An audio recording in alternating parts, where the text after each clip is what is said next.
पीअंदो आहियां मानी खाईंदो आहियां माण्हू बि वणंदा आहिनि पोइ ॻाल्हाईंदा सुठो आहिनि जबलो में आए जबलो के वाली खाली न टल मोला दर पर सवाली ओ नारायणन तेॾे मस्त मवाली जबलो में आए जबलो के वाली खाली न टल मोला दर पे सवाली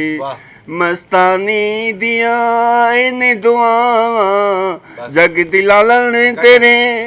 नाज़रीन अॼु असां सां गॾु हिकिड़ो अहिड़ो पिरी प्यारो दोस्त मौजूदु आहे हीरो जंहिंजो आवाज़ु तव्हां ॿुधो पाण मस्तु मलंग आहे ऐं जेको आहे थोरो दिमाग़ खां जेको आहे हिनजो जेको तवाज़ुन सही न आहे बहरहाल असां हीरे जी तव्हां सां कचहरी कराईंदासीं ऐं असांजी पहिरीं कोशिशि इहा आहे की तव्हां इहो वीडियो ॾिसो ऐं इन नौजवान जी मदद कयो ऐं हिनखे जेको आहे के रिहेबिलिटेशन सेंटर में जेको आहे दर्ज करायो हेल्प कयो ऐं अचो हीरो पाण बि जेको आहे इंट्रस्टेड आहे अचो हीरा तूं पंहिंजे बारे में ॿुधाए ॾे हाल अहिवाल मां बसि ज़िंदगीअ में निकितुमि ॿाहिरि हा घुमियुमि फिरियुमि हा वरी मां निकितुमि पंहिंजे प्याले हिसाब सां प्यालो पीए थो प्यालो पीआं पियो घुमां में घणा दफ़ा ॾींहं में तक़रीबन मां त पीअंदो आहियां हिकिड़ो असुर जो मूंखे चाचा जी यादि ईंदी आहे चाचा जी यादि ईंदी आहे मूंखे असुर जो पीअंदो आहियां तक़रीबन 5:30 तारा ॿियो पीअंदो आहियां मां 2:30 बजे 1:30 बजे विॼाईंदो आहियां 2:30 बजे पीअंदो आहियां प्यालो ॿियो इन जे करे प्यालो पीअंदो आहियां त मूंखां कमु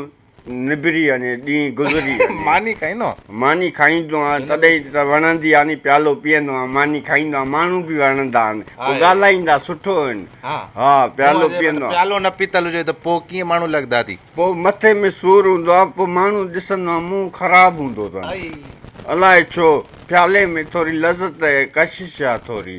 प्यालो कशिश थो कराए खाराए पीआरे थो ऐं पेशाब इंजॉय सुठो थो कराए पघर सुठो थो निकिरे ऐं का मिर्चनि वारो ॿोड़ खाऊं था पघर थो निकिरी अचे माना सिहत में असरु आहे कुझु पर प्यालो अगरि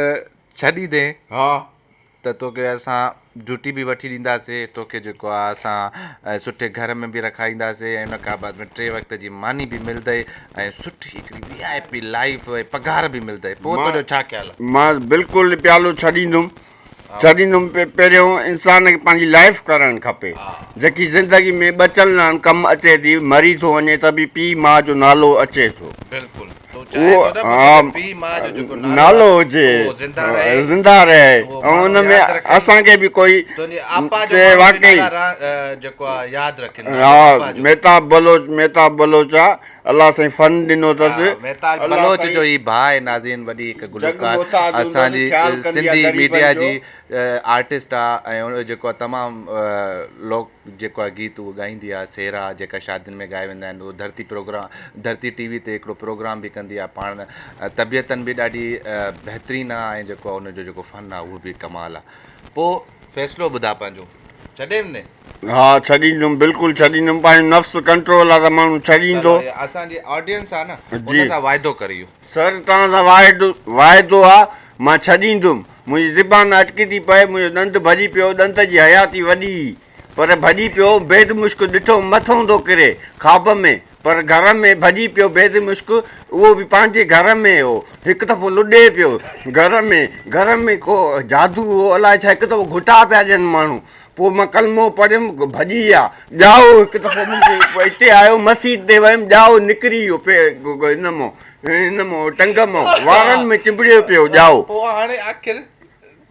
आख़िर बाबा जी तुरबत ते जेको आहे बाबा जो नालो हिकिड़ो दही आहे उहो लिखिणो आहे मूंखे इरफान छा चवंदो आहे सैयद उहो पंहिंजो सैयद आहे नी जिलियानी उहो सुठो आहे उहो अन्न बि ॾींदो मलिक शाह खे मलिक शाह मां भाभीअ अन्न खणी शादियूं बि थियल आहिनि न घणियूं शादियूं थी 2 शादियूं थियल आहिनि हा हिकिड़ी टाफी नालो आहे